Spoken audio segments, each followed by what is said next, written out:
بسم اللہ الرحمن الرحیم۔ میرے محترم بھائیوں اور دوستوں، اللہ تعالیٰ کی یوں تو بے شمار نعمتیں ہیں، لیکن چند بڑی بڑی نعمتوں کا ذکر یہاں ہو رہا ہے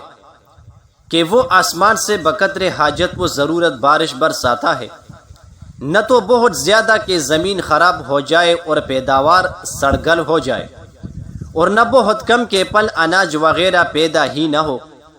بلکہ اس اندازے سے کہ کھیتی سرسبز رہے، باغات ہرے بھرے رہے، قوس تالاب نہریں ندیاں نالے دریا بہہ نکلے، نہ پینے کی کمی ہو نہ پلانے کی، یہاں تک کہ جس جگہ زیادہ بارش کی ضرورت ہوتی ہے زیادہ ہوتی ہے، اور جہاں کم کی کم ہوتی ہے،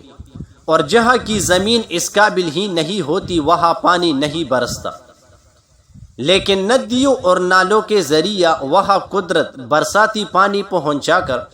وہاں کی زمین کو سیراب کر دیتی ہے۔ سبحان اللہ، اس لطیف و خبیر اللہ کی کیا قدرتیں اور حکمتیں ہیں۔ زمین میں اللہ پانی کو ٹھہرا دیتا ہے، زمین میں اس کے چوس لینے اور جذب کرنے کی قابلیت اللہ تعالیٰ پیدا کر دیتا ہے،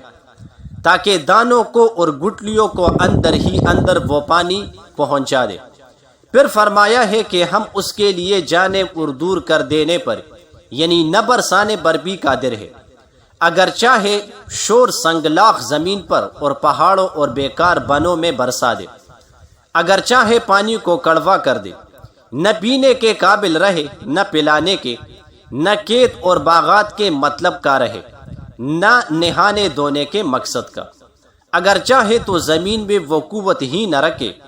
کہ وہ پانی کو جذب کر لے چوس لے، بلکہ اوپر ہی اوپر تیرتا رہے، پھر یہ بھی ہمارے اختیار میں ہے کہ ایسی دور دراز جھیلوں میں پانی پہنچا دے کہ تمہارے لیے بیکار ہو جائے اور تم کوئی فائدہ اس سے نہ اٹھا سکو۔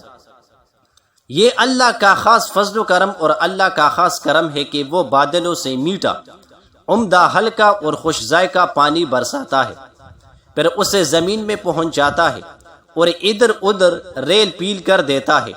کھیتیاں الگ پکتی ہے، باغات الگ تیار ہوتے ہیں،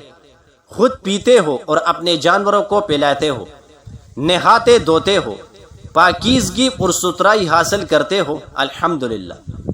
آسمانی بارش سے اللہ تمہارے لیے روزیاں اگاتا ہے، لہلہاتے ہوئے کھیت ہے، کہیں سرسبز باغ ہے جو علاوہ خوشنما اور خوش منظر ہونے کے مفید اور فیض والے ہیں، کھجور اور انگور جو اہل عرب کا دل پسند میوہ ہے،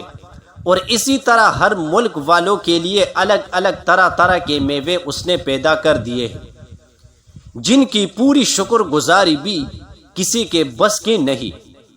بہت میوے تمہیں اس نے دے رکھے ہیں